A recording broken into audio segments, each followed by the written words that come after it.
The race enters the Alps today, but Mark Cavendish doesn't. He flies home with 4 stage wins in his hand luggage to focus on the track for Rio.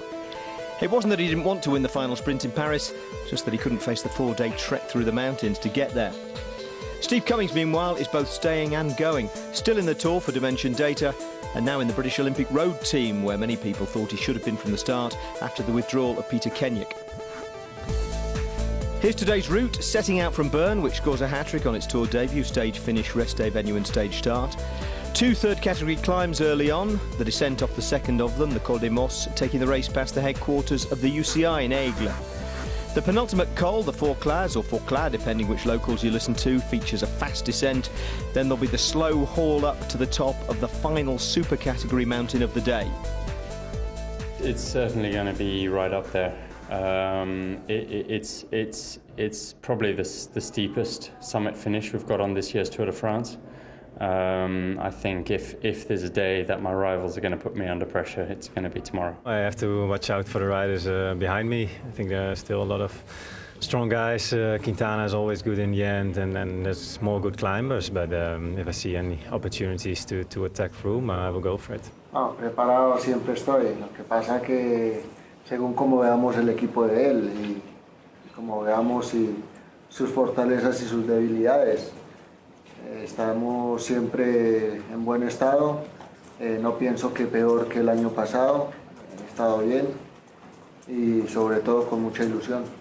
Vienen días bonitos, terrenos donde han marcado también bastante mi historia.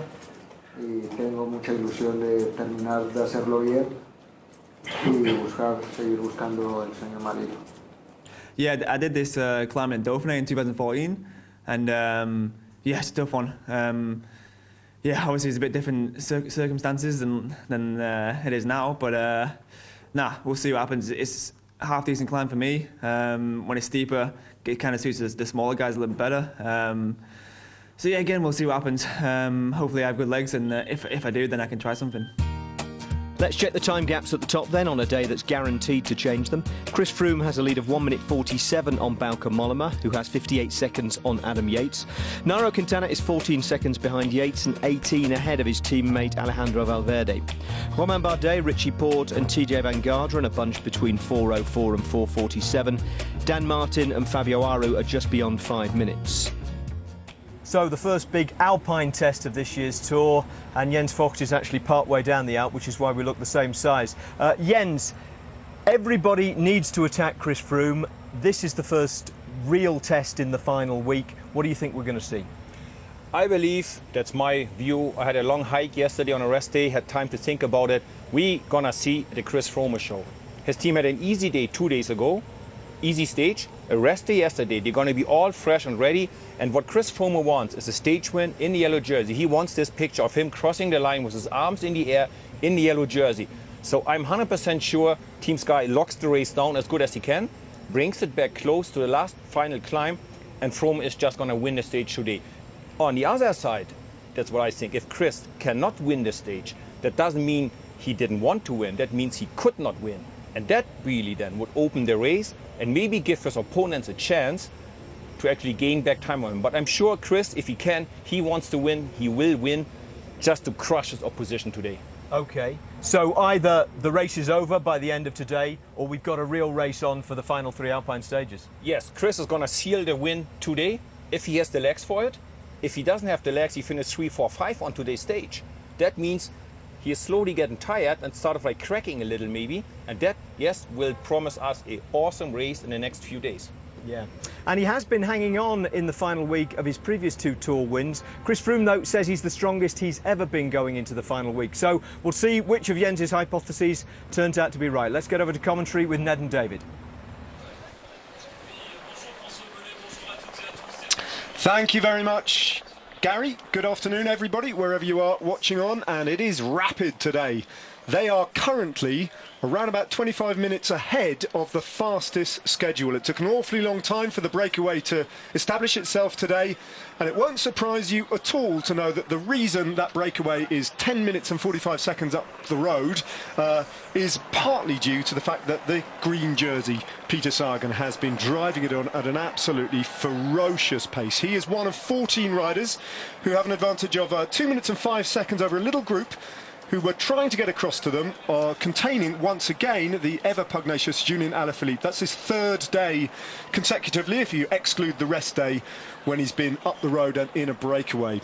So 14 of the very best riders up the road. None of them a threat in the general classification, but fascinating men in their own rights. They've been allowed 10 minutes and 49 seconds to the peloton, which is being, as you will imagine, with all the climbing still to come, set up by Team Sky. We've got 3 stage winners on the 2016 Tour de France up the road, including Jarlinson Pantano, who won stage 15, Peter Sagan, who's already won 3 stages, and the former yellow jersey, Greg van Avermaet, who's also taken a stage, of course, on this year's Tour de France. Thomas Voeckler is in that group. Astana have a couple of riders, Tanel Kangert and Andrei Lutsenko. Steph Clement is there for IM Cycling, so too is Tony Gallopin and the polka dot jersey of Rafa Majka. When we get a good view of them, we'll have a good look as we look down at Le Château d'Aigle. And as Gary intimated already in the show, Aigle is of great significance in cycling because this is the town where the UCI headquarters are based, and where in 2007 a certain Chris Froome arrived in Europe and joined their World Cycling Centre, David, that's produced so many great riders down the year. I mean, none of them have quite the palmares of Chris Froome, it has to be said, but it's an important place. No, it's amazing how it's benefited those riders that didn't have the backup or the support, and Chris Froome at the beginning really did have to do it all on his own, and the UCI Cycle Centre, the World Centre, really did give him the opportunity that he wouldn't have had otherwise, and they do the same with a lot of Asian countries as well as African, and we see some great track riders come through it as well, and so yeah, it is one of the better initiatives, I think, from the UCI. One rider who came through that system, Shane Archbold, just before we joined Live Pictures. Actually, he's in the peloton, he's not in the breakaway group, but he just overcooked on a descent, and we got a kind of almost a still image of the aftermath of him, and it looked like he'd had a little bit of a collision with a cliff wall, but he looked okay, and I think he's back in the race. Now, a few men who aren't in the race, of course, you'll know by now that Mark Cavendish is on his way home, and he's decided that discretion is the better part of valour if you want to win an Olympic gold medal. And the same applies to Rowan Dennis as well for BMC, the Australian. He has decided to pack it in overnight, and he's no longer in the race. One rider who wanted to be in the race but isn't, and Nairo Quintana might well rue the day, is Gorka Izagirre, one of the 2 Izagirre brothers. Now, he actually crashed with 1 kilometre left to go in the neutral rollout section of the race before the flag dropped. He came together with Warren Barguil, we understand. There's no television pictures of exactly what happened, but Izagirre came off the worst of that, and it looks as though he might well have fractured his right elbow. He's on his way to hospital for tests. He's out of the race, the Movistar man. Barguil continues, and he seems to be okay by all accounts. He is back in the peloton. As we look at Lutsenko, Greg van Avermaet, Thomas Voeckler, Peter Sagan, Tony Gallopin, Christian Duracek, who is in the breakaway on stage 15, the polka dot jersey of Rafa Majka just rolling through, Steph Clement. And the last man in that line is Brice Feyou from Fortuneio Vital Concept. In front of him, Steve Morabito, who comes from the Valais region of Switzerland, where we are, and you will see as the rest of the day's racing unfolds that his name has been stamped all over the road. 2 local heroes for FDJ, Steven Reichenbach, who actually lives in Martigny, which is the intermediate sprint town before the climbing starts in earnest, and Steve Morabito. So one of the 2 local heroes is up the road and has a good chance of contesting a stage win. Do you think the winner, is it too early to say, David, with all the climbing still to come, comes from this group? It is difficult to say because we know this final climb is one of the hardest in the Tour de France this year. So, and we can see the pace, they are holding quite a high pace, Sky. We can tell it's strung out, and which would imply they're not going to let it go completely. But at the same time, I don't think that's the general sort of pace. They set it at 10 minutes is the sort of limit you set, whatever you do, because you don't want it to go too far out. But we'll see at the top of the first climb. The first climb, it is the Col de Forclaz is quite steady, to be honest with you. It's in classic Swiss fashion. It's almost exactly 8% the whole way up on beautiful big roads. And I don't think the break will lose that much there, because Rafa Majka really is motivated, I think, to come over that and not only get more points but try and win the stage today. So it's in their interest, and he's got his super domestique there, Peter Sagan, who we have seen just driving this forward. So he's in there for two reasons, Peter Sagan. One, actually probably three reasons. Number one, I think, is to help Rafa Majka. Number two, he secures the green points. And number three, I think he just has more fun being up the front than he does sitting on the wheels in the bunch, because he can. So I think we'll see him keep on pushing at the first few Ks, and then another race will open up from this group once we hit Col de la Forclaz. Not to be confused with Col de la Vaucluse. Yeah, the Col de la Forclaz is just the hors d'oeuvre before the big climb up to Finot-Émosson. They are going to be very different and ridden very differently, but they're going to be supremely testing as they come, both those big climbs, within the final 31k of today's race. All that's still to come, though.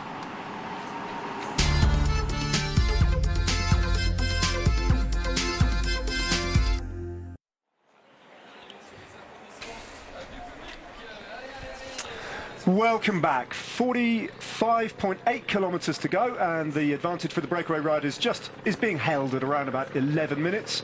It's a hot day here in the Swiss Alps, and riders just taking the opportunity to take a drink. A little chat between Luke Rowe and Ian Stannard, two of the British domestiques, trying to set things up for an explosive day, no doubt, for Team Sky.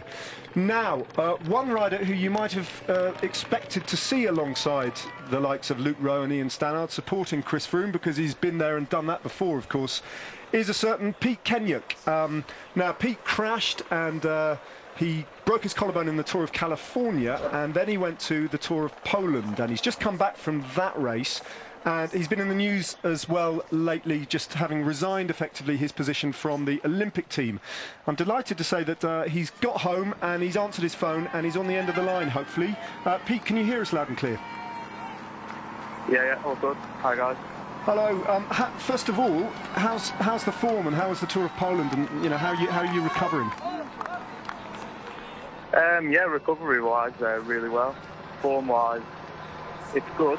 I'm really happy with where I'm at, but it was always going to be a big ask to be in top shape for the Olympics with such short preparation. I had 2 weeks on the turbo, which I'm not going to lie was quite hard, just mentally, trying to do the sessions. And then I went to altitude for 3 weeks before Poland, and then was just hoping, to obviously come round quite quick from the 3 week block a bit at altitude, but unfortunately at Poland, I knew myself, what sort of level I can be at, and I wasn't quite there. And although I had another 3 weeks to sort of get into a bit better shape, I just felt, if I was being honest with myself and honest with the team, it was the right thing to just step down and let's Steve Cummins take my place. He's obviously in the form of life. I think it's the best I've ever seen Steve go in his whole career, and not just on the one day. He's just doing it every race he goes to. He's performing incredibly. So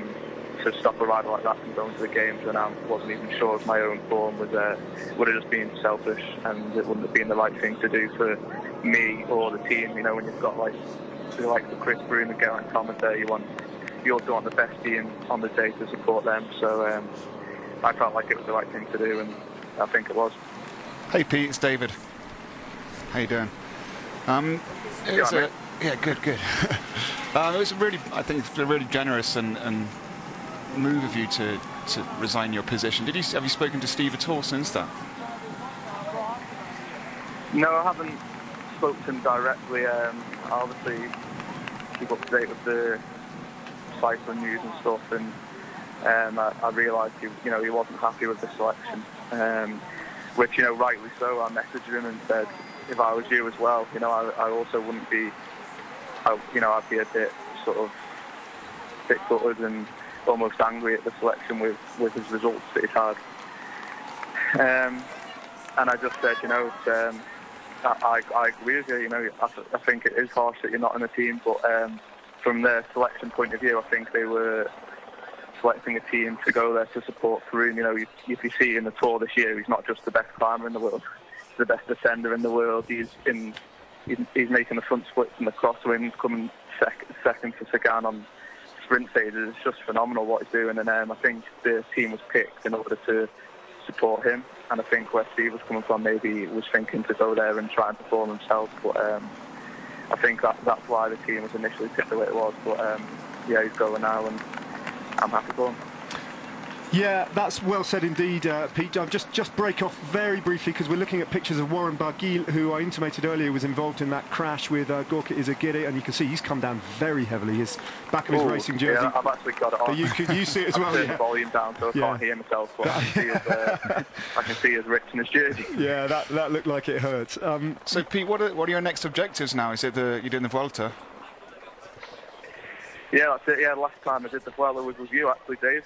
If you remember rightly, with your, I remember you suffering through those last couple of days with your, was it a broken finger you had, or? Yeah. Broken fingers. So, yeah, although the Olympics is off the cards, it's not like other sports where, I don't know, maybe swimming or athletics, where that's the be-all and end-all, and once the Olympics is over, it's sort of, that's it for another year until the World Championships comes around and so forth. But you know, obviously with cycling, there's so much to get your teeth stuck into. Got San Sebastian in just under 10 days, then Burgos, and then on to the Vuelta. So I'm really motivated, and like I said before, my form's only getting better. Like each day I feel better and stronger on the bike, and I just can't wait to get stuck into those races. Yeah, absolutely. Good luck. Try and get some results. You should be fresh, fresher than Shane Archbold, by the way, who we're looking at now. And I told you that we'd seen him colliding with a cliff wall. It looks like he's come off the worse in that collision as well. So it's pretty. That looks nasty, actually. He's getting a bit of strapping. And now, listen, you've been engaged in your own personal battle to get fit for the Olympics. Then you went to the Tour of Poland, and I know how it is with riders. You're in your own bubble. You're concentrating on yourself in your own race.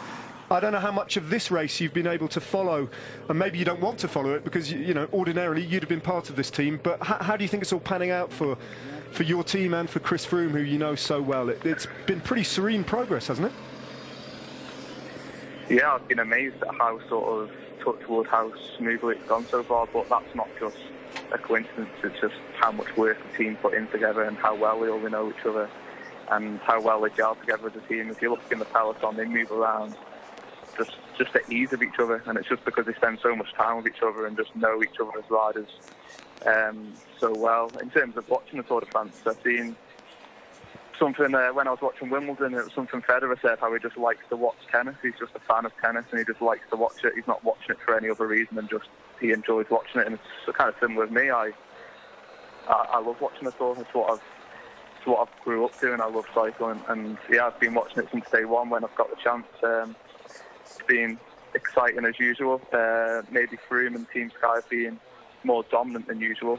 In different ways as well. But it's been great to watch, and your commentary's been good as well, boys. I'm pretty amazed at Dave's history knowledge of France. That's been pretty incredible. Some of the it's all locked in there, Pete. It's all locked in there. Some of the information that's been coming out of his locker has been quite incredible. But, everybody's been surprised with that, and people have been rather surprised with Chris Froome's running ability as well. Did you enjoy that? Oh yeah, I think that was that was the talk of the whole peloton in Poland. It was pretty incredible. Whatever next is what I was thinking. But you know, I actually said if Froome had to take his, even if he took his shoes off and picked his bike up, I reckon he can run pretty good, you know. Yeah, like, he looked alright. I don't think he would have lost more than 2 minutes even if he had to. He looked alright. Listen, Pete, thanks for joining us. Really appreciate your time. All the best for your the rest of your targets as you reset the rest of your season. And good luck at the Vuelta especially. We'll follow your progress there. See you, Pete. Yeah. Thanks, guys. Cheers, Pete. Catch you later. Bye. So, 39 point was Pete Kennet just hangs up on us. 39.3 kilometres to go. Now there's an important line in the tarmac coming up for Peter Sagan especially. 34.5k to go as they get into the town of Martigny just before the climbing really starts. That is an intermediate sprint point, and I would imagine that's what Peter Sagan's early breakaway was all about, because he can deliver another significant blow in the green jersey competition that is pretty much his already. Just a reminder of how things stand. Peter Sagan leads on 405 points. In second place, no longer in second place because he's not on the race, was Mark Cavendish on 291. So that promotes Marcel Kittel to third place in the competition. He's on 228. So it's almost 200 points lead that Peter Sagan will have if he gets points at this sprint. No, it's quite remarkable, and I think it's something that we've grown used to the last few years. And as we said, the first week is almost as if all the sprinters come into it knowing what he's going to do, and he's made the competition his own. He has indeed. Ilnur Zakarin has made the breakaway. He's another survivor of the breakaway from stage 15, as indeed are so many who are up the road today. Tanel Kangat was in that move on stage 15, so was Steph Clement. Jarlinson Pantano, of course, he was there, he won the stage.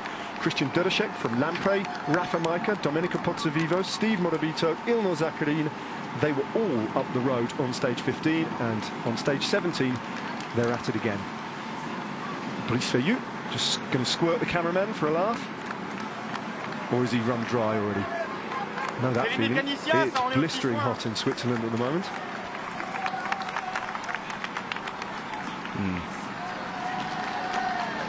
Might be a day for him. Haven't seen too much of Brice Fayou down the years. It's a very strong group, and it's as it often is at this point in the race, we see it's the usual suspects up there. It's because at this point it's more about strength and tactics when it's getting into these race-long breaks. Is whoever's got the legs and the freshness to be able to do it. Whereas earlier in the race, it comes a bit more down to tactics and the ability to choose the right move. But now it's just who can do it. And there's fewer and fewer guys who are capable of getting in that break. Thomas Voeckler had to work incredibly hard in the company of Andrei Lutsenko from Astana and Greg van Avermaet. They were caught out really by the first breakaway of 11 riders that got away, and they counter-attacked. And it was a bigger group of about 8 riders that distilled down to those 3 who I've just mentioned, and being driven on mostly by Voeckler. It was agonising watching them try to close that gap. They had about 30 seconds to make up, and it must have taken them 10 or 15 minutes to eventually get on to the coattails of this lot. Well, they knew they had to get on there before this group got off the descent, so they attacked in the climb, chased for a long time, and then actually made it just made it back on the descent before it hit the flats. They knew if they hadn't made it by then, there's no way they would join it up. So they've always had to do a race within the race to close that gap down, because if they hadn't made it, then it really was game over for them. Meanwhile, 12 minutes and 20 seconds back down the road, Ian Stannard, Luke Rowe and Vasil Kirienka, as you would expect to do in the early work. Alaphilippe once again has found himself in a chasing position, but again, that's 3 days straight that he's been up the road, and which is for a young rider in the 3rd week, showing that level of recovery really is indicating quite the type of potential he has in the future. He obviously hasn't calmed down yet either since his histrionics on stage 15, where he lost his rag completely with the race-winning situation that he perceived was snatched away from him with that mechanical.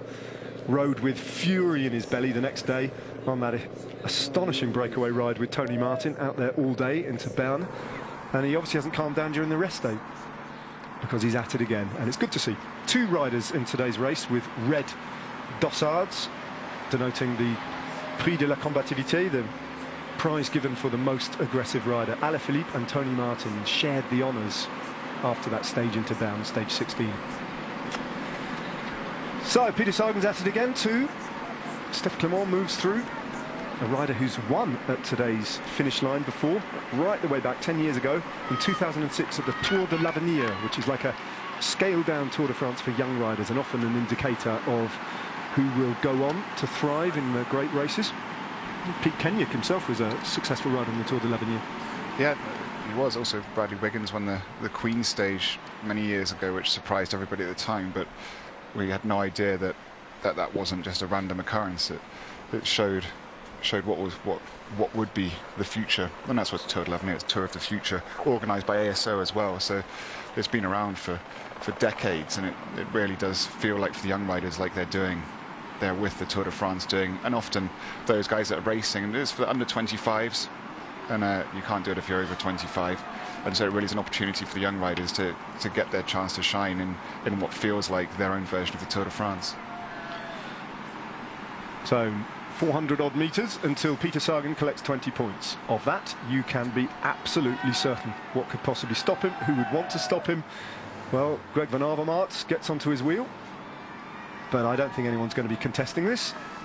The great man just looks over his shoulder, the world champion. I think it's his 78th day in the green jersey on the Tour de France today, which is extraordinary when you think about it. And there we go, 20 points for Peter Sagan. He's pretty much home and hosed, isn't he, in that competition? So I think we'll see Sagan now on the next climb. His job now will be to just leave it all on the road for Rafał Majka.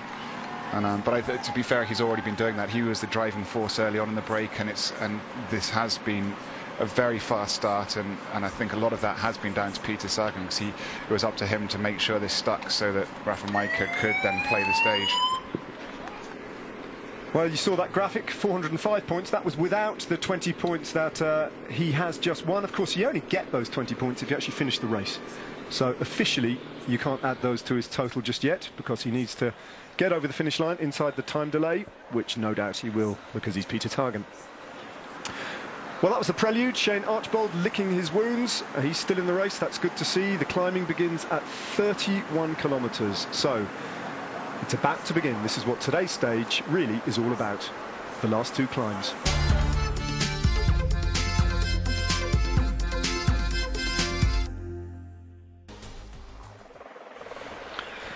Welcome back. 30 kilometres to go for the breakaway, and the peloton are just entering the town of Martigny, which is the launch pad for the final two climbs. They start to climb at 31 kilometres up the Col de la Fauclard, 13 kilometres at 7.9 average gradient.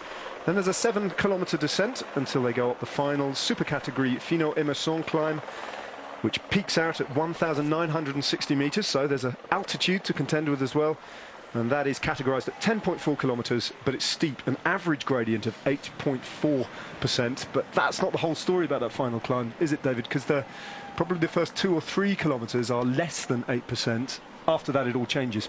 Yeah, it does, and it's quite a narrow road as well, towards the top. But it really is one of the steepest climbs we've done, and it doesn't let off either. Often with these climbs near the top, they do tend to... and Peter Sagan's job is done for today, so he's popped. We can see he really did go deep in that first half of the race in order not only to set up the move for Rafał Majka, but guarantee he got those points. But I actually think today it was more for making sure Rafał Majka was in a break that distanced the peloton sufficiently to give him the opportunity to try and win the stage today.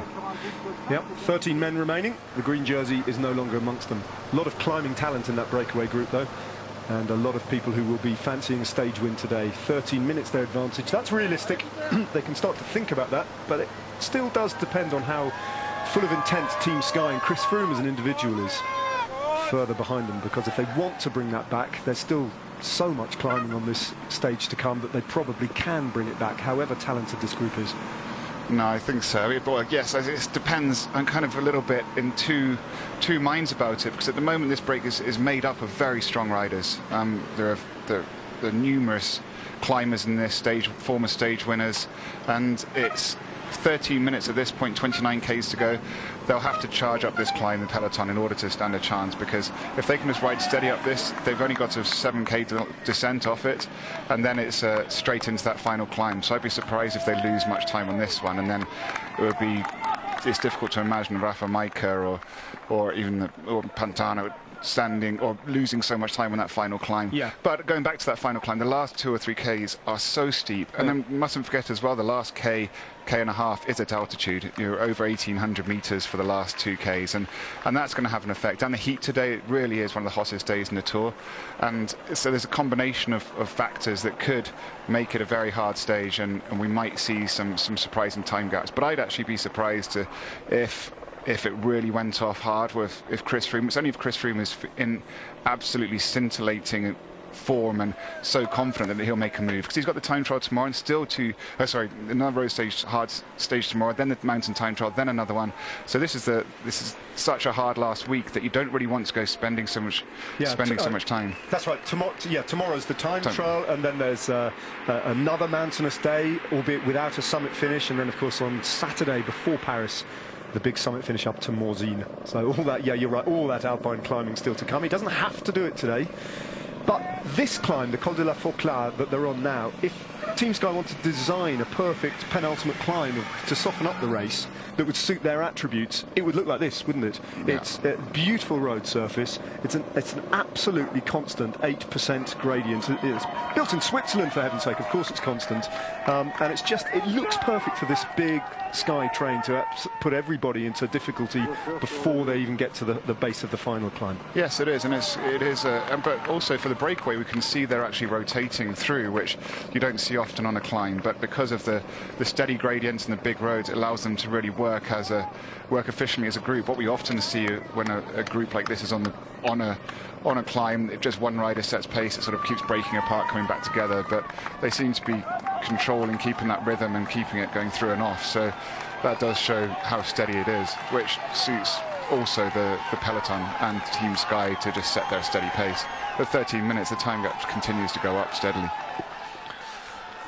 I'm talking about Switzerland, their trains showing off what they do, which is everything perfectly, basically, in a little battle with the peloton, who are flying. Actually, they've picked up a bit of a tailwind at this point. Now, David, you know how every rider, when they give an interview in the Tour de France, say, "I'm taking each stage as it comes." I think that's exactly what you and me are doing at the moment, because we know all about today's stage, but I think both of us have been misleading the public about the run into Paris. So tomorrow is a mountain time trial, okay, up to Megève. After that, on Friday, there is a summit finish, not what I said, that's to Saint-Gervais-Mont-Blanc.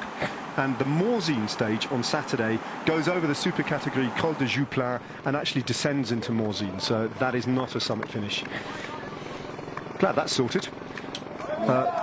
Long and short of it is, there's plenty of climbing on the Tour de France still to come. And for Thomas Voeckler, if he wants to win a stage on this edition of the Tour, plenty of climbing still to come for him as well. And on the penultimate climb of the day, the Col de la Fauclard.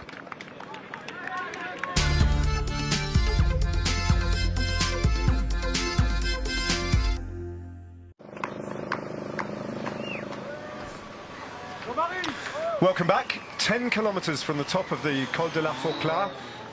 The attacks have started in the breakaway group. Just up the road and out of view, there he is now. Tony Galopin is joined by Andrei Lutsenko. The Lotto Soudal man, former yellow jersey on the Tour de France. Stage winner as well, don't forget. Galopin decided to go very, very early. There was no instant reaction from anybody. Then, well, Andrei Lutsenko had a little look across. Don't forget, Astana have two men in that breakaway as well, with Tanel Kangert represented. And he kind of slowly got out of his saddle and thought, well, I think I'll go and join that and see what happens. That's a long way out to attack, though, David. Yes, but I don't think he's got much choice, because the climbers in this group he wouldn't expect to be able to compete with if he got to the bottom of that last climb with them. Pozzovivo, Zaccarin, Pantano, it's Maika. These are all riders that normally Galopin wouldn't expect to be able to climb with. So this is the best move for him tactically, and this is the peloton coming into the bottom of the Col de la Fauclard. I keep saying Vauclard. And at the moment, it still looks like the peloton is keeping a fairly steady pace. If they were already coming into that flat out, it would be in one long line. So Team Sky seem very happy, and nobody else seems to be too interested in bringing this. They've got Trek Segafredo of Bauke Mollema, who are riding a GC race as well, Movistar there. So all the teams are placed, but nobody's really pushing forward at the moment. It's more of a just checking out, making sure their leaders are placed. And now you can see the Gruppetto starting to form. Circuit riders dropping off, and they'll be shouting Gruppetto, no doubt, hoping that somebody listens to them. Lars Bak being one of those for Lotto Soudal. Doesn't necessarily like it when it goes uphill like this, and that's what it does. That is that 8% gradient built with Swiss precision that we were talking about. Beautifully new surfaced road, baking hot. The sun has been warming up that side of the mountain ever since the early hours. Clear blue skies all the way, and they go through the vineyards and the apricot orchards. I don't know if apricot orchards is the right word, but the apricot plantations that are so characteristic of this part of Switzerland, Valais. interestingly, we can see that the time gap is 12:20. So even with that attack from Galopin and Lutsenko, the peloton has brought 40 seconds back. But that's probably no doubt to do with the lead into the bottom Col de la Forclaz. They will have accelerated to place their GC riders, and that alone will have brought back 40 seconds. And then the moment they hit the bottom well placed, that will then shut down again, and they'll find a nice rhythm, and that time gap will probably go up a little bit, but at the moment it doesn't seem to be. So maybe something is happening at the front of the peloton that we can't see yet. Or maybe it just develop its own momentum, almost without intent. They're just testing each other out, and even if it's not a full-blooded GC opportunity to attack, no, you the can pace see is definitely rising at the front of the peloton. You see it's really starting to string and break up. So it'd be interesting to see, get the camera at the front of there to see which team is doing that. I can guess. Team Sky, maybe. Yeah, there's your answer. Looks like Stannard and Rowe have been expended. Tony Martin's gone back. A lot of the big men for Ethics Quick-Step. Julien Vermote is there, Marcel Kittel. So he's got his troops around him. The gruppetto is forming. And I wonder how big that group will be when they get over the top of this climb. It's a really fast descent after that. They won't be pedalling too much, will they, that fast descent? No, they won't. What is horrible about it is the fact that you come diving down off this and straight into the next one. There's no respite whatsoever. So it would almost be in your interest to really attack the descent and pedal hard to make sure that you keep the legs rolling, so it's not a massive lactic shock when you hit the bottom. André Greipel. And we saw Marcel Kittel as well going backwards. The Tour de France looks a little bit rosier for those two men with the abandon of Mark Cavendish after his serial victories. 4 wins. Amazing return. Luke Rowe's done. His job has been done on this climb.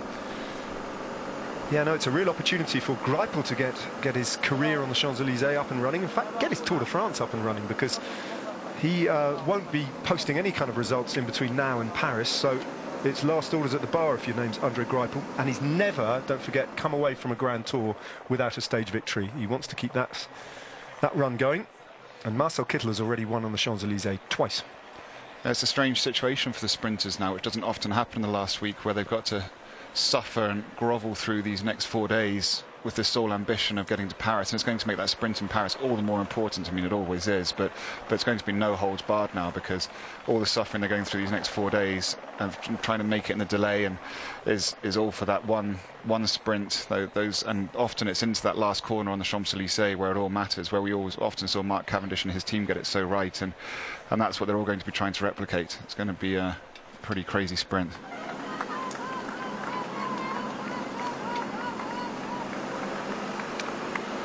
So little groups of suffering beginning to emerge. Tom Dumoulin. What a tour he's had. And what a summer he might go on to have as well at the Olympic Games. Further up the road in the breakaway, Greg Van Avermaet, much like Tony Galopin, is at a disadvantage vis-a-vis almost everyone else in that breakaway. He's a big unit, Greg Van Avermaet. Yes, he can climb, as he had to get his stage victory, but he'll be hard pushed to win from that group. So what's it all about for Greg Van Avermaet, do you think, that being in that breakaway today? I think a rider of his abilities in the Formula One bike, you see bashed up, just got to make it to the finish now. Movistar turning up, so that's Winner Anacona on the front, so that's interesting. Movistar, but as usual, they're leaving it quite late to now start pursuing this. There seems to be a behavioural pattern they have where they suddenly commit to chasing down the breakaway at quite a late moment, so it's going to be a big chase to try and bring that back. Early slopes of that climb. David, you and I actually rode over that climb and stopped there for a cold drink and realised we'd only done about one kilometre of it. It was a bit of a sobering moment, I have to say. Meanwhile, out front, Galopin and Lutsenko have an advantage over the rest.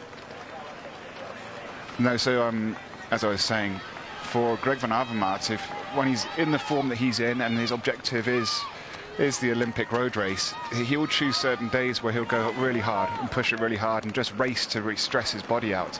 And this will be one of those days. We see Edvald Boasson enjoying the view. He's going to find a group now and ride in.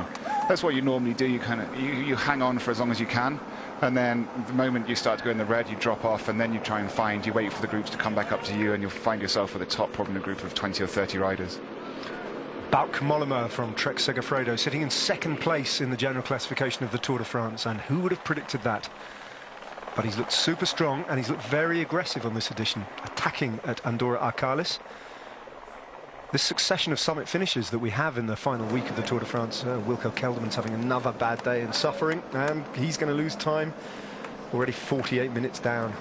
He was riding high in the white jersey competition in the first week, but he's struggling towards Paris. Kirienka there at the back, who we would have slightly surprising. We did anticipate that maybe he'd be able to, if the pace, if Sky had their way, that no doubt he could probably ridden the whole of this climb. But as you can see, Movistar are now turning it up to the degree where Team Sky are no longer dictating the pace and saving as many of their riders as possible. Well, that's Jon Izagirre, and that's not great news for Nairo Quintana, but it is emblematic of the fact that the pace is pretty high at the front of the peloton. 11:24 the advantage, so it's not coming down too fast. No, we've taken a minute and a half off since the bottom of the climb, so it's a steady degradation of the gap, and it's going to be interesting to see what that will be at the top, because 6.4 Ks to go on this, probably lose 2 or 3 more minutes. But contrary to some of the other stages we've seen, where the last climb they haven't lost much time, if ever there was a climb where a breakaway will lose a massive amount of time, it's the climb today. Van Avermaet, the ice that's just gone down the back of his neck, one of those ice packs that you're talking about, David? Yeah. Just to try and cool off the nape of the neck, baking in the sun. Lutsenko and Galopin are sharing the work, but I think bit by bit they're being pulled back, and it looks to me like Steph Clement for Iron Cycling is sacrificing himself for Jarlinson Pantano, who's the more likely stage winner. He's just dangling off the back of that breakaway group at the moment, and looking back to Van Avermaet, who has popped, and he's going backwards. That's so interesting. Team Sky are helping Movistar, so it's Mikel Landa is moving to the front. So they're happy with this tactic that Movistar are using. You'd have thought maybe, well, if you want to do it, do it. We don't have to be aggressive at the moment. We have the yellow jersey, but contrary to that, they obviously want to make the race harder. This is perhaps Chris Froome's feeling so good that he is going to try and take some time out of his opponents. It's an unusual climb in the sense that it's a long, straight road, as Galopin finds he can't live with Andrei Lutsenko anymore, so Galopin drops back to the rest of the breakaway group, and I wonder whether he'll just go straight through that group and out the other end and join Greg Van Avermaet for company, or whether he'll find the resolve and the legs just to hang on in there for a little bit longer. But that attack came to nothing for Lotto Soudal, and Thomas Voeckler is setting the pace at the front, trying to bring back Andrei Lutsenko. How often have we seen this in the past? Astana love to send a couple of riders up the road for that kind of like plan A, plan B, see what happens, and they can always be there for Fabio Aru if they needed to. No, it is true. They have a team that is made up of a lot of good climbers, and it's a team that, very much like Tinkoff, when they have Contador there, uses a very similar tactic where they like, instead of setting the pace as Movistar and Team Sky are doing, they launch random breakaways and then try and keep the race moving, and very aggressive from the front. But that's a great tactic, but it only works if you have a very aggressive leader who's willing to take the risk. It would involve Aru going sooner than later, not waiting for...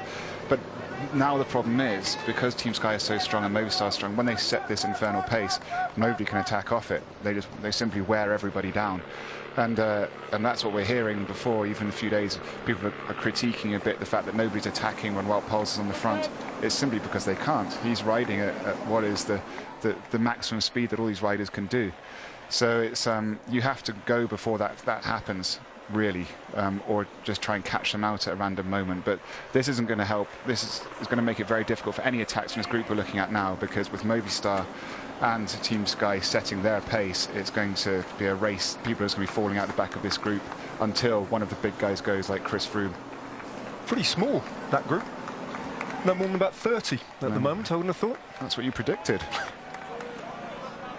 I'll let you into a secret. It wasn't my prediction, actually. It was a prediction made by a rider who is in this group, the yellow jersey group. That's Sebastian Reichenbach, who is local to the region. There he is, just coming into view from FDJ, and he knows these climbs better than anybody. And he predicted that a group of about 30 riders would get over this climb together. So far, so good. All the big leaders are there. Pierre Roland's there. Dan Martin is there. Bauke Mollema is there. It's Emmanuel Buchmann from Bora Argon. He's having a good ride today. And Vincenzo Nibali is still there. Fabio Aru's got a couple of men alongside him. Diego Rosa will be working hard once again for Fabio Aru today. And Diego Rosa, we now understand, is on his way to Team Sky. So they're picking up talent as they always seem to do. And that'll just dispirit the rest of the peloton. One of the best climbers and domestiques there is going to Team Sky, who hardly need to reinforce that part of their armoury. Yeah, it's a fair arsenal climbing weaponry they have now.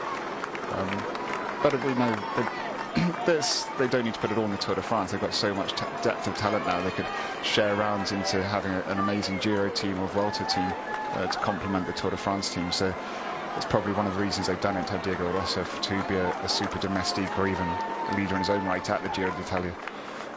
Beginning to run out of races for their nominal leaders, though, aren't they? As we look at the white jersey of Adam Yates, another man who's in the past been linked with a move to Team Sky. That's gone rather quiet just recently. There's Roman Kreuziger, the best placed of the Tinkoff riders in the general classification. He's in 11th place at 5:24, is Kreuziger. And you're back at the head of the race, Andrei Letsenko, all on his own, with a small advantage over a chase group of about 10 riders. Still got 4.7 kilometres of this 13-kilometre climb to go. Galopin's now struggling, having launched that first attack from the breakaway. Tony Galopin will be joining Greg van Avermaet by the looks of it, and going backwards might be the end of the day for Galopin. Doesn't really suit him a stage like this, and that group that got away is just packed with climbing talent, so it was always going to be tough for a rider like Tony Galopin to crack them and get away on his own.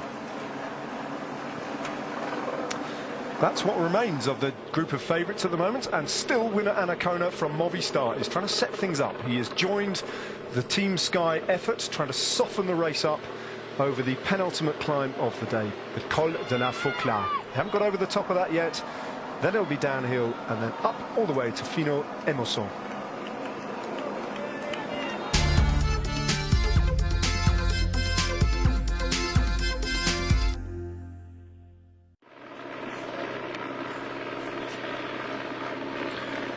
Welcome back. Riders benefiting from water being thrown from the side of the road across them just to try and cool them down. This is what remains of the yellow jersey group as riders continue to struggle and go off the back.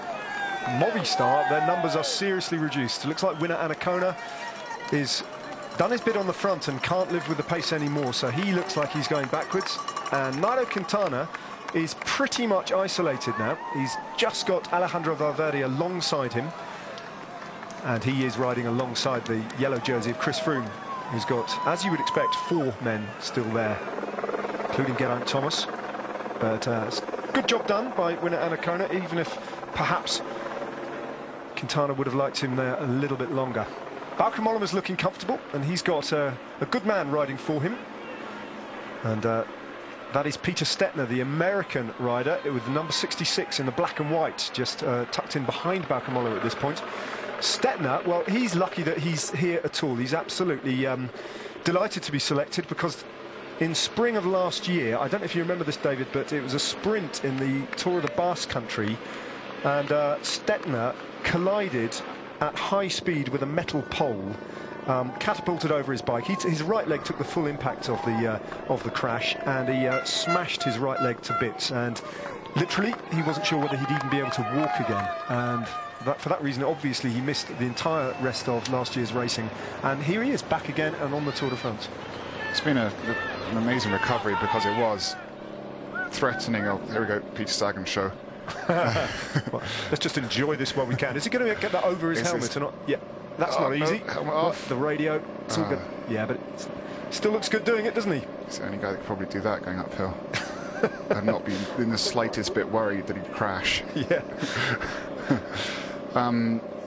Back to Peter Stettner, not Peter Sagan. Peter Stettner is actually an old teammate of mine, who was on Slipstream at the time and had been from the development team. And it was quite a big move for him. He was in BMC, and then now he's on Trek. But for him to come back from that, it was similar. It actually ended up being he's been a great advocate for the changing for making safety better in the finals, and with the American union, which is newly formed, they've really been pushing it and using Peter Stettner's accident as one of the examples of what cannot happen in bike racing, because that was one of those accidents that should have never taken place. It wasn't simply just a race incident. It was bad planning by the organisers of the race and the safety, where it almost ended his career. And so he's to be back now, probably better than he's ever been. Seeing him climbing at the front there at the Tour de France in the 3rd week, that's a great result for him. Lutsenko's being caught, I think, and it is one man who's doing all the work. Steph Clement for IM Cycling. Don't forget, we're in Switzerland. They're a Swiss team. Steph Clement is a Dutch rider, but they've shown themselves really well. They've acquitted themselves well as a team, taking that wonderful win by that man on stage 15, Jarlinson Pantano, the Colombian rider. So they're putting on a good show. That was the day before they went into Switzerland, but we are still in Switzerland, and IM Cycling have got 2 riders in the breakaway, and one of them has got a really good chance, if his legs are there and he's recovered from the efforts of stage 15, of taking a victory here. Because the breakaway still has around about 11 minutes with 20k to go, so it's looking good for the breakaway riders. Pantano doesn't look comfortable though. He's been on the back of that group pretty much the whole way up, just sitting on the wheel of Ilnur Zakarin and bobbing around. You can see his body language there doesn't look great. No, it doesn't at all. And it definitely does look like Steph Clement in the front is doing a domestique role there for Pantano, but I'm not sure how much communication they have between each other, or that's simply the style of Pantano. We don't really know him well enough. We haven't seen him enough at the front in these situations to know what his style is. And sometimes even a rider of his stature can have bad moments in a climb, then come good again. So he might just be having a rough patch. Tirolonga, Paolo Tirolonga of Astana, Vincenzo Nibali. So Astana are now taking the race under control. It's interesting, we didn't necessarily expect that. Jérôme Coppel, the French climber, former GC Hope for IM Cycling. I know where he is on the road. He wasn't in that original breakaway. I think he's just going backwards from that group of favourites. There they are, disappearing off into the distance, and every passing kilometre one more rider seems to drop off the back, and there's a big one. TJ Van Garderen has cracked, and he has lost contact with the yellow jersey group. So wow, that looks like a really bad day for Van Garderen. He's struggling, almost come to a complete standstill. That's an amazing explosion. The lights have gone out for Van Garderen. To simply stop like that from when you're in the group of only 20 riders left, he must have been going so far in the red, and then I think it's as much there's been the physical explosion and then the psychological release, if you like. And we've seen this before from TJ Van Garderen. When it starts to go bad, he really does throw in the towel almost immediately. There's no battling. If it's not going well, then he just simply lets it go. Lutsenko has gone, but Astana have control of the front of the yellow jersey group with Paolo Tirolonga, the veteran domestique, and Vincenzo Nibali, who's doing his bit today for Fabio Aru. They've still got numbers there as well. They've got Diego Rosa and Jakob Fuglsang riding along with Fabio Aru. So that's 5 riders for Astana in the yellow jersey group. That's a good show from them today. And Nibali's looking very comfortable. That looks like the Vincenzo Nibali we know and have seen at the front of Grand Tours in the past, and it may be that he's in the 3rd week starting to come good, much like he did at the Giro d'Italia, although now he's way too far back to challenge on GC, but he can be an amazing helper for Fabio Aru, and perhaps even sees his own opportunity at some point. And slowly but surely they struggle their way to the top of this climb. 13 kilometres in length, they've done 12 of them, just 1k to go before they hit this rapid descent. And still, that's an excellent effort from Steph Clement, with Thomas Vauclair on his wheel. The local man, Steve Morabito from Valais, the Swiss rider from FDJ, he's looking good. And so too is the polka dot jersey of Rafa Majka. 2 categorised climbs so far today in the red polka dot jersey competition. 2 cat-free climbs. Majka has taken maximum points, so he's added 4 to his tally, and his immediate rival in that competition, Thomas de Gendt, did not get in the move today, so he's increased his lead now to 41 points over Thomas de Gendt so far, and he's still got points available of this Cat 1 climb. It's an impressive pace that's being set by Steph Clement there. I can see everybody wincing slightly, and that's even Rafa Majka. Although we've seen that in the past from Rafa Majka, and yet he seems to always come back and be one of the strongest come the end of it. Peter Sagan being caught now by the front group.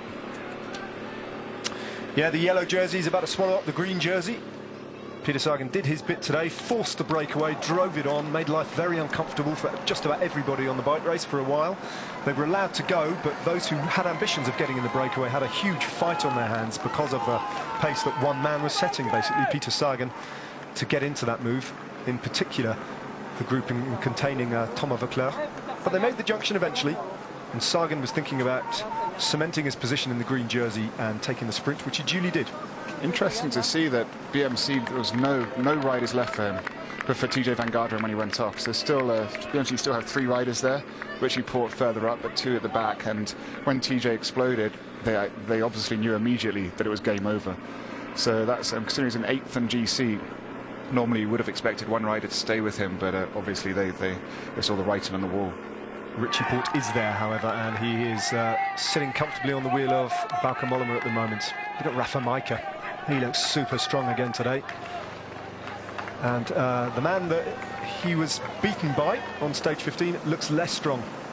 That's the end of the day for Luis Leon Sanchez. So that big Astana outfit in the yellow jersey group has been diminished by 1. He just tightens his cleats, or loosens them rather, and tries to get himself back and up the road. So 18.3 kilometers remaining on today's stage. This group of riders have an advantage of 10 minutes and 52 seconds. Rafa Majka in the polka dot jersey is about to claim, is he 10 more points in the mountains competition? So far he's picked up 4 on the road today to extend his lead over Thomas de Gendt, who is not represented in the breakaway. I don't think anyone's going to greatly contest this, and indeed Rafa Majka takes a maximum points again. So 10 more points in the polka dot jersey competition. It's looking very good for Rafa Majka in his ambition to win another King of the Mountains jersey and stand on the podium alongside whoever ends up wearing the yellow jersey, the green jersey and the white jersey. That's what the Tour de France is all about for Rafa Majka. Julien Alaphilippe, his day out has come to an end. He is the next of the riders to be swept up by the yellow jersey group that is getting smaller and smaller as they continue to climb.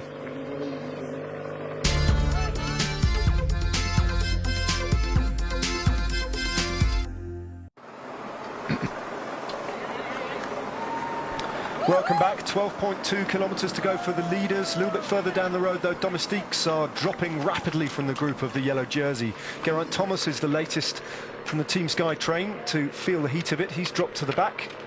BMC have lost the services of Damiano Caruso. He's gone out the back, and so too is Peter Stettner, finding the pace a little bit too hot. This is the situation at the front of the race, though. Over the top of that penultimate climb, the Col de la Fouclard, we saw Rafa Majka take maximum points, and Jarlinson Pantano went over the top of him and attacked on the descent. And these 2 riders, once again, just as they did on stage 15, have gone clear of the rest. And Pantano, once again, is descending brilliantly.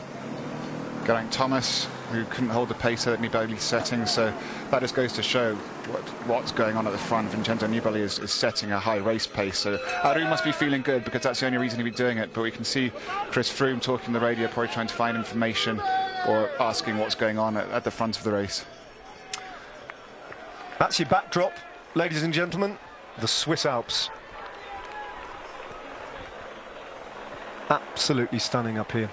The lakes, which are the feature of the finishing line here at Finot-Émosson, are fed by a number of different glaciers. Even in the height of a baking hot July in France and in Switzerland, the snow is thick on these peaks. That's the Rhone Valley, out of which they are climbing, and it's the Rhone River that takes its source from these mountains. 10.5k. So this climb starts on this biggish road and is a fairly 8-ish%, like very much like the Col de la Fouclard.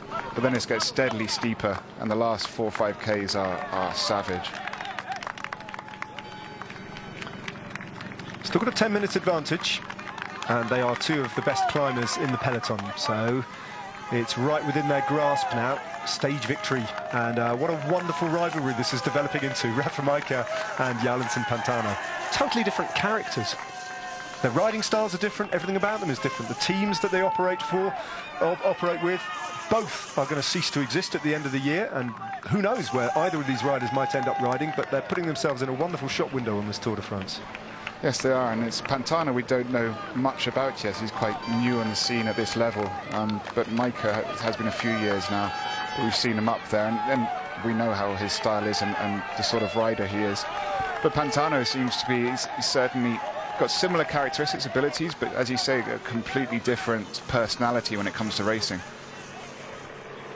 This pace that Nibali's setting, there's now only 2 Sky riders there, so that's, I'm sure Wout Poels is further back. Zakharin now going, so he's realised the danger. If he doesn't go now, then the race for the stage win is just slipping through his fingers. So right at the bottom of the climb, he's gone. Well, also, Ilnur Zakharin is not the world's best descender, so he was probably just staying safe on the descent, and that wasn't a moment to try and put yourself into the red and get across to those two. We saw that on stage 15. But equally, we saw how strong Ilnur Zakharin appeared to be on the climb. So that's an interesting move if he can make the junction, the Russian rider. And Reichenbach, well, Morabito, I should say. He's the FDJ rider, the local man. He's almost duty-bound to try and attack this and get across to Zakharin as well. His name, as you will see, is all over the tarmac, and that looked like an attack from Brice Fayou, just on the left-hand side before the shot changed. It looked like the man from Fortunéo, there he is, Vital Concept, has gone right past them, a big acceleration, as he sensed that, well, Vauclair and the others had failed to respond to that move, so who's gone then? Pozzovivo, Morabito, Tanel Kangert and Brice Fayou trying to chase down Ilnur Zakharin, with the 2 leaders up front, and Astana now are all over the front of this race.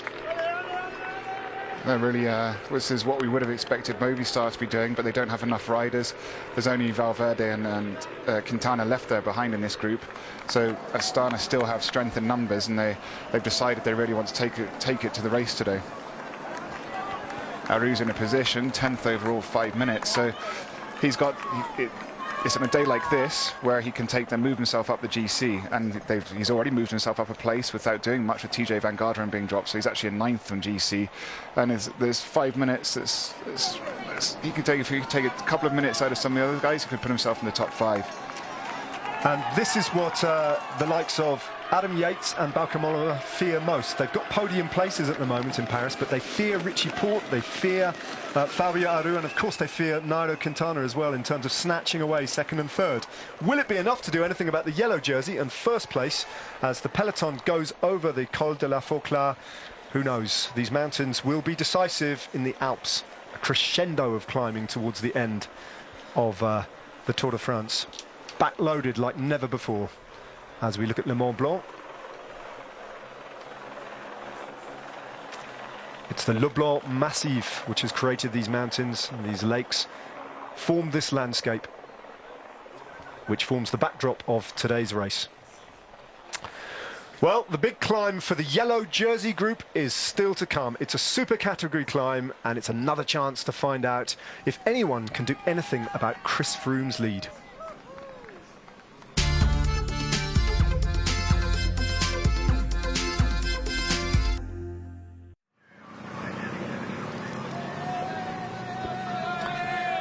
Welcome back. All change at the front. Ilnur Zakharin's acceleration reaped instant reward. He bridged straight across to Pantano and Rafa Majka, and that group of dozen or so riders has exploded with the pace being set at the very, very front of the race, and riders trying to react. Brice Fayou from Fortunéo, Vital Concepto, you can see at the front of this group of 3, tried to get across, but didn't quite have the firepower of Ilnur Zakharin to reach over to Pantano and Majka. Steve Morabito is having a good day out.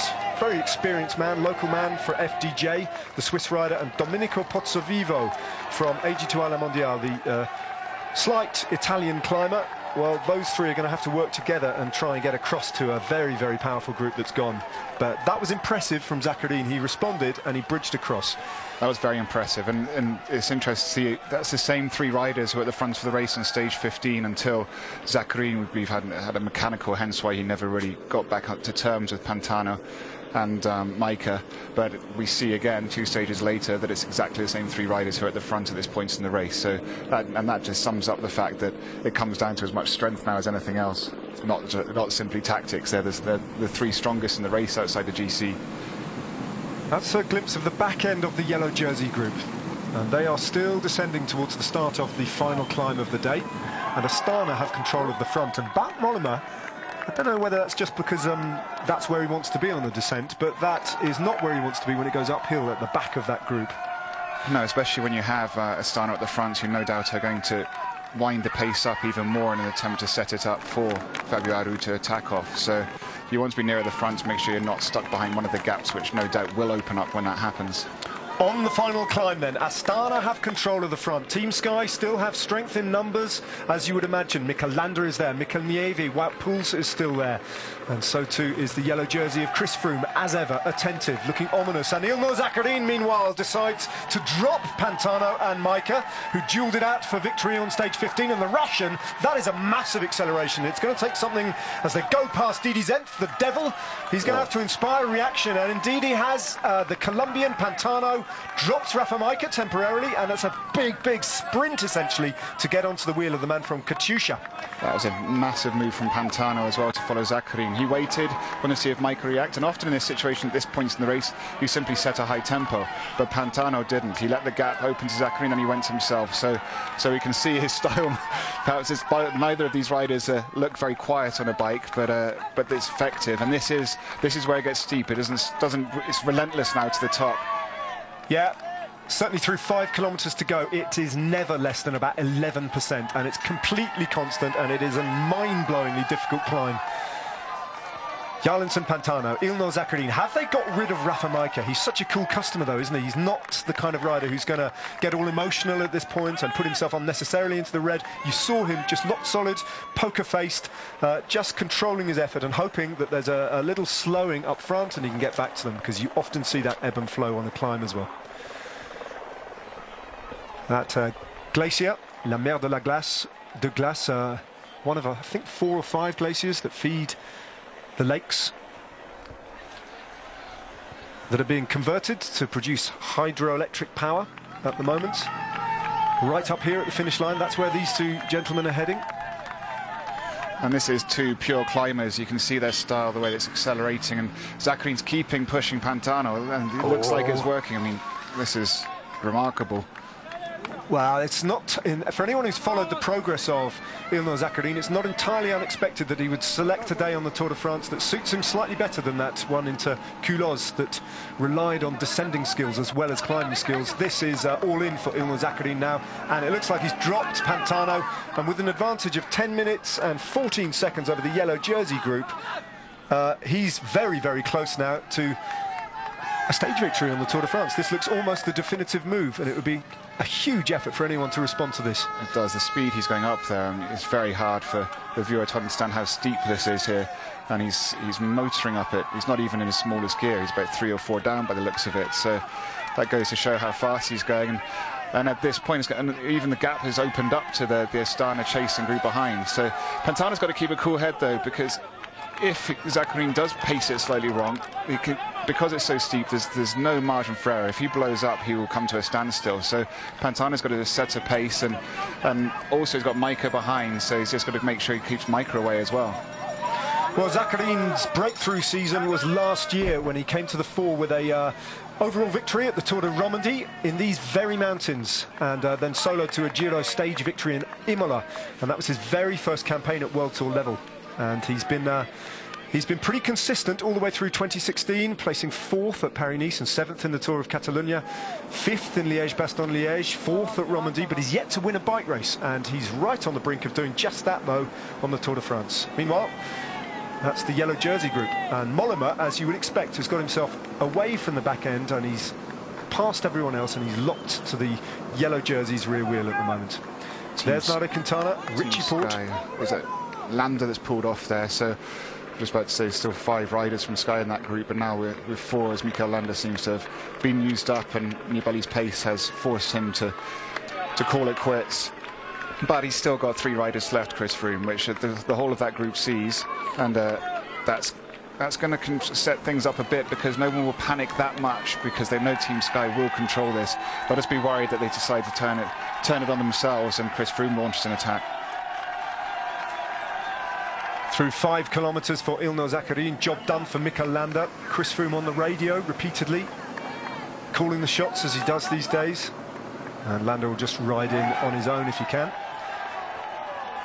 That is the second rider on the road, and he's almost losing sight now of Ilnur Zakarin, who has disappeared into that sea of his faces. And yeah, Zakarin's pulled away 14 seconds, but Pantano's holding on there. He's not beaten yet. No, that's why you just have to set that pace, because like I said, those were some vicious moves that Zakarin made to get away from him, but that will put him into the red, and there's no hiding on this climb. It actually almost feels like it gets steeper, and then you're moving into altitude the last 2 kilometers, which again, if you put yourself in oxygen debt, you won't be able to recover in the slightest. So Pantano's got to keep a cool head and just set his own pace and try and make it chip away. That's 13-14 seconds. If you can just hold that for the moment, then he's still got a decent 10-15 minutes of climbing at the speed they're going at. Vincenzo Nibali is breathing through his nose virtually. He looks so unfazed by this effort, but it is a big effort from Vincenzo Nibali today, as Jaime Zubeldia is the last man that Bauke Mollema had in terms of his teammates. He gets a bit of welcome water on his back. It's roasting hot on the lower slopes and doesn't really cool off, even though we go up to about 2,000 metres, just short of 2,000 metres of altitude, the finish line today. Diego Rosa, the second rider in the Astana train, and then there's the white helmet of Fabio Aru just behind him. He attacked on the last mountain stage to no great effect ultimately, but it looks like he wants to try it again. And maybe his ambition of actually hurting Chris Froome is a bit far-fetched, but he's got plenty of motivation because he wants to find out what form, in particular, Adam Yates in the white jersey has there, and the man who's in second place as well, Bauke Mollema. It's the type of climb that really does suit Fabio Aru. We've seen him excel on similar terrain in the Volta España and Giro d'Italia. On these very steep climbs, he is a pure climber, Fabio Aru, and his ability to accelerate and recover is very impressive, and I think we'll see him actually use it, because when he does go, he does very violent accelerations, a bit like what we saw Zakarin do. There's no setting of a steady pace. There is a repeated big attacks normally. But don't forget, they have more than 4.4 kilometres to go. That relates to Ilnur Zakarin and where he is on the road. They've only just started climbing, really, so it's a 10.4 kilometre climb. The average gradient is 8.4%, but the closing 5 kilometres, they're way steeper than that. It's a real brute of a climb.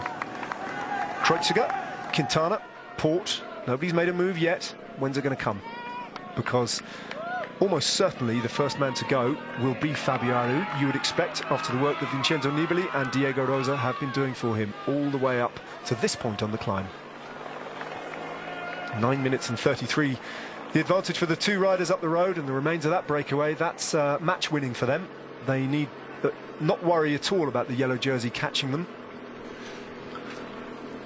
And Nibali really looking like he's going in deep now. He's done a lot of work because he did the top of the Col de la Forclaz, and now he's been on the front here. He pulls off. I think that's him now. Diego Rosa now takes over.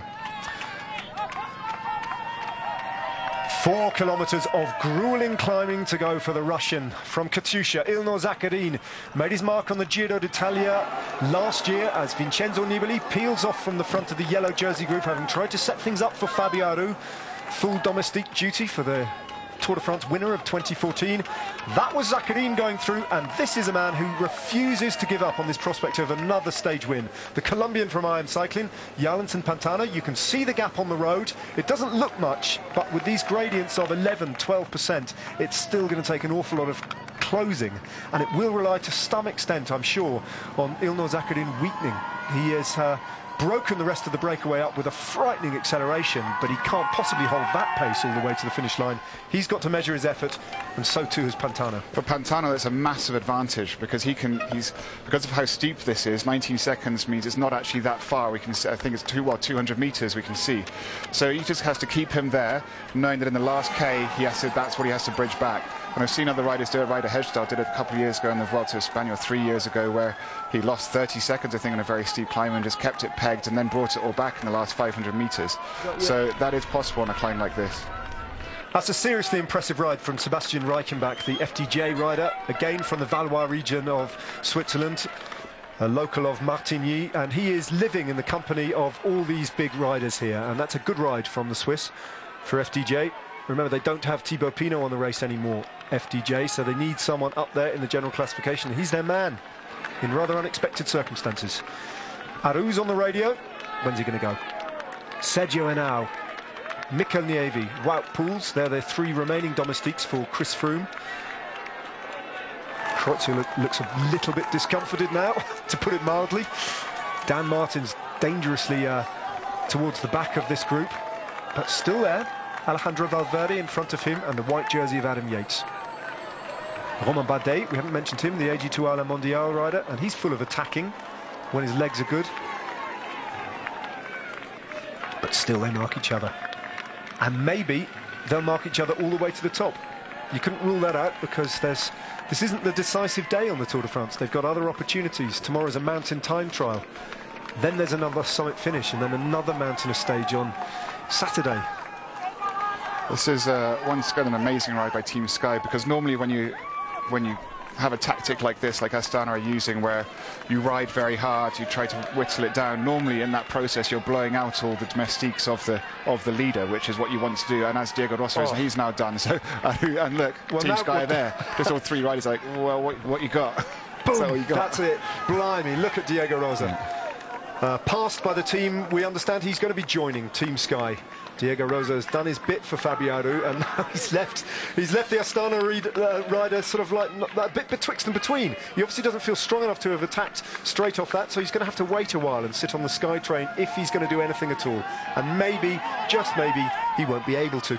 And now it's the only thing he can hope is that the Team Sky train crumbles, but judging by their previous the displays of force we've seen, that's not going to happen. But maybe if Chris Froome's feeling so good, if he is feeling excellent, he would apply the pressure. But I wouldn't see why he'd do that at this point. He's not going to take so much time, and he's got 3 hard days ahead of him and a time trial tomorrow, which would be better saving everything for. So Team Sky really do have everything under control now, and that's the advantage of having a breakaway here with Pantano up the road, because it means that everybody in that yellow jersey group is racing a GC race. Nobody's racing for the stage anymore, which means it might almost neutralise it. So whereas up here we have the race for the stage going on, which is a completely different beast. It's in his hands, Ilnur Zakarin. It is definitely in his hands at this point. Less than 3 kilometres to go for Zakarin and Pantano, and it looked to me last time we had a time reading there that he'd stretch his lead by another 5 or 6 seconds to the Colombian. 40 seconds is the information we're getting at the moment. And if you're expecting this being an alpine climb for the road to level off towards the finishing line, think again. It doesn't. It's almost at its steepest in the final kilometre. Even to get to the podium after the finish line, it's a continuous climb. That's where he's heading. The top step of the podium, Ilnur Zakarin, if he can hold this effort. Has he gone too deep, too hard and too fast? Can he maintain it? It's in his hands, and there's not much Pantano can do about it if Zakarin holds it all together. Body language expert wouldn't be required to understand the suffering that Pantano's enduring at the moment. Got his stage win already on the Tour de France, and even if he can hold on to 2nd place here, that would be a remarkable return for the man from IM Cycling. Meanwhile, Valverde's moved to the front. Of what significance is that? Is he going to attack? Where's Quintana? Where's the yellow jersey? This is all or nothing then. Well, this is interesting. This means that Quintana's feeling good, because although there's no reason why Valverde would go to the front to turn up the pace, it's just what he's doing if Quintana hadn't told him to. Interesting little gap just opens up and gets closed by Chris Froome to Wout Poels, who is riding out of his skin for his team leader on this Tour de France. Basically destroyed the race single-handedly, Wout Poels on stage 15. Sergio now has just come over the top of Alejandro Valverde. And there he goes. Yeah, he's going to go. What happens now? Alejandro Valverde does attack-ish. It wasn't a full-blown attack, really. It's just a little bit of an acceleration. And it spells the end of Sergio Henau's contribution. Sergio Henao, his girlfriend, had a baby last night. So, yeah, just found that out. The white jersey of Adam Yates still in contact and still on the back of that group of favourites, where he likes to be. Kreuziger's going, though. So the Tinkoff man from the Czech Republic, he is on his way out of this group. This is the strength of Valverde, see? And that's why it's so important for, at this point in the race, for teams to have secondary riders who are so strong. 5Ks to go, and Valverde, look at, they're sort of toying. Wout Poels has now come over the top again. So there is as much psychological games going on as physical games, because Team Sky are really just showing what are you trying to do. And Valverde, that's an amazing... He's whittled down that group again, but there's no match for Wout Poels and Mikel Nieve. I mean, look at them. Nieve and Poels riding along side by side, just looking across, checking where the man in yellow is. seeing what's happening where, and the ultimate answer is at the moment no one can do anything about it. The pace is just too high. And the gradient's too steep all the way to the top. Ilnur Zakarin's in a very, very low gear, spinning a high cadence, and well, he's a pure climber, skinny as a rake. Even though he's a tall man, weighs very little, not an ounce of body fat on him, Zakarin, and he's still on his own, and still Pantano hasn't managed to get across to him, and still the time gap suggests that he's pulling away from the Colombian. He's holding just there, if this is right. That's 2Ks, about 30 seconds, so it's stable, but again, Pantano has found his rhythm and is just holding it there, but those initial attacks where Zakarin distanced him. Dan Martin now moving. Yeah, Martin, that is an attack. That's a bit more full of intent than Alejandro Valverde's little showing at the front, and a gap opens up. So, good move from Dan Martin, and it's very, very steep here as they passed through 5K some time ago, and this is precisely the kind of terrain in which he thrives. Lives at altitude as well these days in Andorra, Dan Martin, trains at altitude, and he's riding at altitude because it's nearly 2,000 metres to the top of this. Don't forget, he started the day in the top 10, in 9th place, 5 minutes and 3 seconds back. So, good move from Martin, and he's got himself a little bit of a gap straight away. This is exactly what Fabio Aru. If Fabio Aru's feeling good, he needs to move soon, because Dan Martin has set it up for him. It almost looks like he's going to go any minute, Aru, but he's done all that work, and now he really needs to do something about it. Well, Chris Froome in the leader's jersey will be content, or at least comfortable with Dan Martin's gap, and he won't be in any kind of panic about bringing that back.